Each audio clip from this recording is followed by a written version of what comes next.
This is IGN. RoboCopy and RoboPaste. This is your IGN review of RoboCop Rogue City Unfinished Business by Tristan Ogilvie. Good news, 80s action fans. Blasting bad guys' brains out and balls off is still RoboCop's business.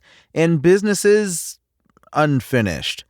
A standalone expansion to 2023's entertainingly authentic RoboCop Rogue City, RoboCop Rogue City Unfinished Business takes Robo's relentless rampage off the scum-riddled streets of old Detroit and up through the heavily guarded heights of Omni Tower in an all-new 10-hour killing spree. The bad news is that with precious few new weapons and enemy types, the action of Unfinished Business never really elevates enough to match the skyward trajectory of its setting, or distinguish itself as little more than a replay of the original.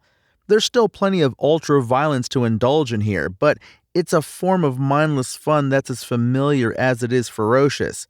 Not unlike the 2012 sci-fi splatterfest movie Dread, the action of Unfinished Business is contained almost entirely within the one high-rise building and sees RoboCop making his way from the ground floor to its upper reaches in search of some stolen OCP equipment.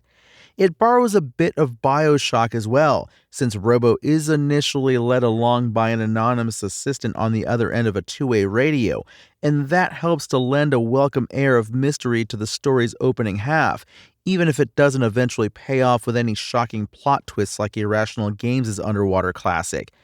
As was the case with the previous game, the success of Unfinished Business's storytelling largely hinges on the often hilarious deadpan delivery of original RoboCop actor Peter Weller in the main role. Whether he's repeating iconic lines from the movies or making subtle mockery of almost everyone he meets, Weller's performance is a noticeable cut above the rest. Admittedly, that's not a super high bar to clear, since the supporting cast often sounds like they're voiced by hastily dashed-out placeholder recordings someone forgot to fill in with the real ones, and each seem to draw from the same shallow pool of character heads, making it tough to really distinguish one from the other. In the end, I was happy to go along for the ride all the way to Unfinished Business's bullet-riddled gorgasm of a climax, in spite of the fact that I didn't particularly feel compelled to focus on anyone, other than the scumbag standing squarely in front of my iron sights. Beyond the story, though, Unfinished Business is a fairly flat 10 hours because while it increases the amount of bad guys you have to shoot, it doesn't do nearly enough to expand the variety of ways you do it. If you've played 2023's Rogue City, then you've already experienced the bulk of what Unfinished Business's combat has to offer. There are a handful of new mechanical enemy types to contend with at least, though none of them really shake things up to a dramatic degree. I did find myself making more consistent use of Robo's returning slow-mo skill in order to combat the fast-moving robo-bombs that rapidly roll towards you, as well as the swarms of flying security drones that dart unpredictably through the air above. But while the nimble killbots that cartwheel around the place seem threatening at first blush, they quickly proved to be about as resilient as a jar of baby food, as I either shattered their robot skulls with a quick burst of bullets or simply picked them up and disposed of them like katana-wielding Kleenexes, even on the hardest difficulty setting. I never got tired of seeing RoboCop on-screen. As was the case with the previous game, his polished steel armor looks absolutely spot on, and he always seems to be lit with ambient neon lights like he's emerging out of the driver's side of a Ford Taurus on the poster for the 1987 film. That said, outside of the smooth lines of Robo's movie-accurate character model, there's a noticeable roughness to Unfinished Business, at least on the PlayStation 5 version that I played. During my time with it, I suffered from frame rate dips, audio dropouts, animation glitches, dodgy lip syncing, ridiculous moon physics during slow motion breaches, characters disappearing completely during finishing moves and story cutscenes, and even the occasional crash to the home screen.